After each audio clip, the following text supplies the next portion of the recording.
Bonjour à toutes et à tous. Dans cette vidéo, nous allons nous efforcer de montrer comment visualiser, écouter tous ces médias sur tous ces équipements, et ceci de façon très pratique. Les médias sont ceux du PC qui permet d'en stocker une grande quantité, du smartphone, de la tablette et même des médias provenant du net. Les équipements pour visualiser, écouter sont bien sûr le PC, mais aussi le smartphone, la tablette et surtout le téléviseur sur son confortable grand écran. Pour cela, nous allons faire en sorte que tous ces équipements soient réunis dans ce qu'on appelle un réseau. En fait, nous n'allons pas les réunir directement entre eux, mais à la box de notre fournisseur d'accès Internet. Celle-ci sera le routeur qui effectuera automatiquement les échanges entre nos différents équipements. La liaison entre chaque équipement et la box peut être effectuée en filaire. C'est ici le cas entre l'ordinateur PC1 et la box et la TV numéro 1 et la box, ou en Wi-Fi, comme c'est le cas entre les autres équipements que nous voyons dans notre exemple et la box. La plupart de vos équipements sont sans doute déjà reliés, sauf peut-être la télévision qui doit, pour pouvoir être reliée, posséder une prise Ethernet ou une liaison Wi-Fi. Ces télés sont alors généralement conformes à la norme DLNA qui leur permettra de recevoir nos médias. Si ce n'est pas le cas, nous montrerons après une autre solution. Rappelons les systèmes de liaison. Pour relier un équipement à la box par un câble Ethernet, il suffit de connecter d'une part celui-ci à l'une des prises Ethernet de la box et d'autre part à la prise Ethernet de l'équipement. Toujours pour une liaison Ethernet, si la distance entre box et équipement est grande, il est toujours possible d'utiliser un grand câble Ethernet, mais il peut être plus pratique d'utiliser une liaison par courant porteur. Pour cela, un premier boîtier CPL est branché dans une prise proche de la box et réuni à celle-ci par un câble Ethernet. Un second boîtier CPL branché dans une prise proche de l'équipement est réuni à celui-ci par un câble Ethernet. Entre les deux boîtiers CPL, le signal passe par le réseau électrique de la maison. Voyons maintenant la connexion à la box par Wi-Fi. De gauche à droite, on voit ici la connexion Wi-Fi d'une télévision, d'un smartphone et d'un PC Windows. La Wi-Fi est activée, puis la box est détectée. La clé de sécurité généralement indiquée à l'arrière de la box est saisie et l'appareil se connecte à la box en Wi-Fi. Voilà. Maintenant, nous devons configurer notre PC en serveur pour qu'il puisse diffuser tous ces médias vers les autres équipements. Il est possible de le faire avec Windows en cliquant sur Paramètres, Réseau et Internet, Ethernet et modifier les options de partage avancées. Cependant, nous allons plutôt utiliser le petit logiciel Servio qui est mieux adapté. Je lance mon navigateur et saisis Servio dans mon moteur de recherche. Clique sur Servio Win Setup et sur Enregistrer le fichier.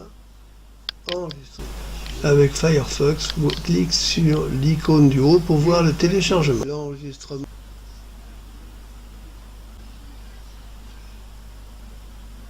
Le téléchargement étant terminé, clique pour lancer l'installation, puis sur Oui, puis sur Next, puis Agréer, puis Next, puis Installe. Puis autoriser l'accès, et enfin Finish. Lançons maintenant la console de configuration de notre serveur média Servio. Servio console. Mettons-la en français. En cliquant sur État, on peut voir les différents équipements connectés au réseau. Allons ensuite dans Bibliothèque, Dossiers partagés pour définir les dossiers médias que nous voulons partager. On peut voir ici que j'avais déjà défini les dossiers que je voulais partager. Si je veux supprimer un de ces dossiers, je clique dessus, puis je clique sur Modifier, puis je clique sur Supprimer. Pour ajouter un dossier média à partager, clique sur Ajouter, puis sur le type de média à partager. Puis clique sur Parcourir, puis rechercher le dossier dans la liste.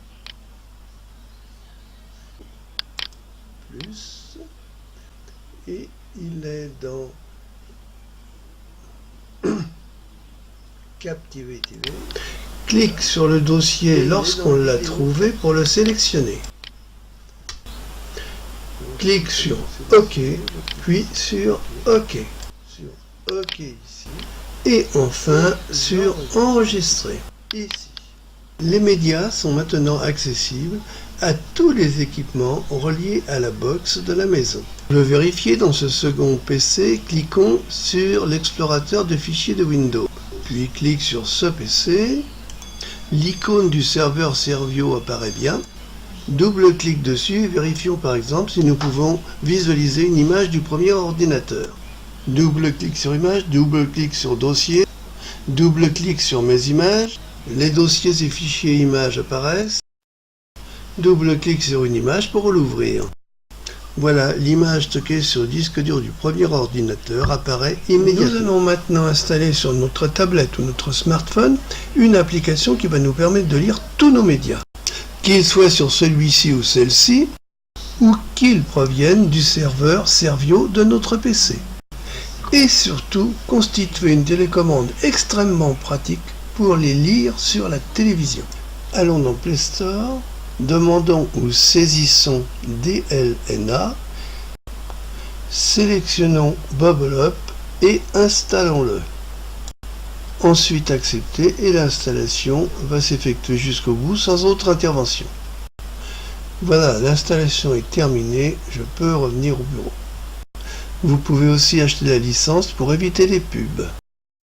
Maintenant, nous allons utiliser notre smartphone pour visualiser très facilement tous nos médias, et ceci d'où qu'ils viennent, et que l'on veuille les visualiser sur le smartphone ou mieux sur la télévision. Rappelons que le smartphone peut être remplacé par une tablette. Lançons Bubble Up. Touchons en haut et à gauche pour accéder au menu. En haut de la liste apparaît Lecteur. Cela va me permettre de choisir sur quel appareil je souhaite voir mes médias. Par exemple, si je touche ici Lecteur local, je vais voir mes médias sur mon smartphone. Mais comme j'ai décidé de regarder mes médias sur ma télévision, je touche Toshiba. Immédiatement, la télévision s'est arrêtée et attend les ordres du smartphone. Dans Bibliothèque, je peux choisir de lire un média de mon smartphone ou un média provenant de mon PC. Je touche Local et Cloud pour accéder à un média de mon smartphone. Ensuite, je touche Images pour accéder à mes photos. Je sélectionne cette image en la touchant. Je la retouche pour qu'elle s'ouvre et s'affiche sans autre intervention sur la télévision. Maintenant, en appuyant en haut à gauche, revenons vers le menu du smartphone. L'image disparaît de la télévision et celle-ci attend d'autres ordres. Maintenant, je souhaite afficher les médias de mon PC. Alors pour ça, je rappuie sur Local et Cloud, puis sur Servio, le serveur de mon PC. Pour afficher des photos, appuie sur Images, puis sur Folder, vers Dossier, puis sur le dossier Mes photos. Je fais défiler mes dossiers sur mon smartphone. J'appuie sur celui qui m'intéresse. Comme il y a des sous-dossiers, je les fais également défiler et j'appuie sur celui qui m'intéresse. J'appuie sur une première image de la liste pour l'ouvrir. Elle apparaît sur le smartphone puis la télévision. Ensuite, je fais défiler mes photos avec mon doigt sur mon smartphone. Elles défilent de la même manière à la télévision.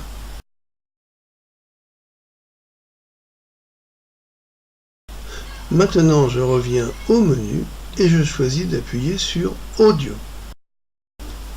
J'appuie sur Folder, Dossier en anglais, puis sur Ma musique, puis sur classique par exemple. J'aurais pu jouer toute la liste en aléatoire en appuyant en haut et en appuyant sur lecture aléatoire. Mais ici, je vais par exemple appuyer sur l'air que j'ai choisi pour l'écouter. La musique est jouée à la télévision, je peux l'arrêter, la redémarrer, etc. En allant dans lecture, j'accède à d'autres commandes, dont tout arrêter par appuyant sur le carré blanc. Je retourne dans le menu, je sors de l'application et la télévision est à nouveau disponible pour une utilisation normale. Cependant, certains téléviseurs ont une fonction DLNA inexistante ou imparfaite. Dans ce cas, il faut ajouter un petit boîtier appelé Google Chromecast qui va assurer cette fonction et envoyer via une des prises HDMI de la télé les médias, vidéo, photos, son. L'alimentation de la Chromecast s'effectue par l'intermédiaire du câble que l'on voit ici et qui peut être connecté soit à une prise USB de la télé, soit à l'alimentation 220 volts qui est fournie. Connectons notre Google Chromecast à une prise HDMI du téléviseur et alimentons-la soit par une prise USB du téléviseur, soit par la petite alimentation. À l'aide de la télécommande du téléviseur, sélectionnons l'entrée HDMI sur laquelle est connecté notre Chromecast. Cette image apparaît sur le téléviseur. Nous allons maintenant pouvoir charger l'application Google Home sur notre smartphone ou notre tablette. Allons dans Google Play et demandons ou saisissons Chromecast.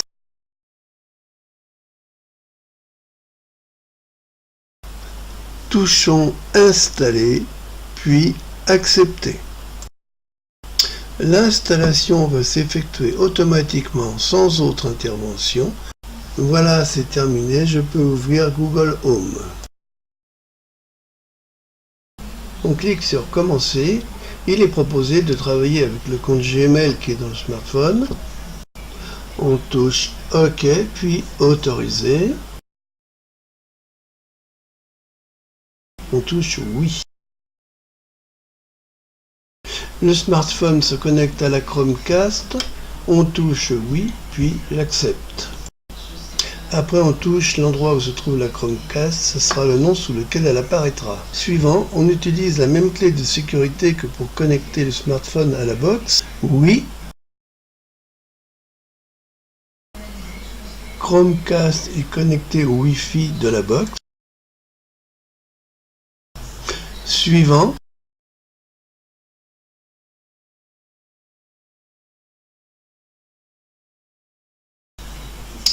Continuer et continuer. Voilà, tout est prêt pour Chromecast. Je peux retourner sur le bureau. La clé Chromecast étant connectée à une prise HDMI du téléviseur et alimentée via sa prise USB, sélectionnons l'entrée HDMI où se trouve la clé Chromecast à l'aide de la télécommande du téléviseur. L'image de fond d'écran va apparaître sur notre téléviseur et à partir de cet instant, nous allons pouvoir fonctionner comme avec une télévision DLNA. Ouvrons notre smartphone. Lançons donc Bubble Hop. Puis j'appuie en haut et à gauche sur les trois tirets pour accéder au menu. Dans Lecteur, j'appuie sur le lecteur en cours et ensuite j'appuie sur Salon qui est le nom que j'ai donné à ma Chromecast.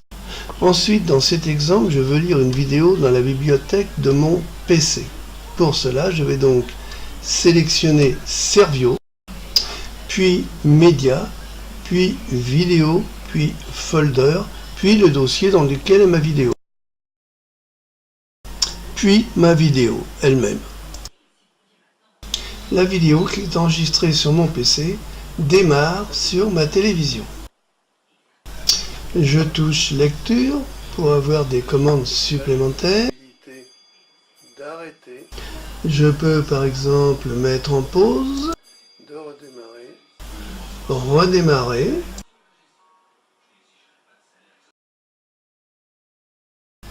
et faire un appui long sur le carré blanc pour tout arrêter.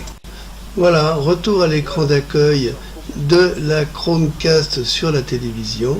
Je peux retourner au bureau sur mon smartphone.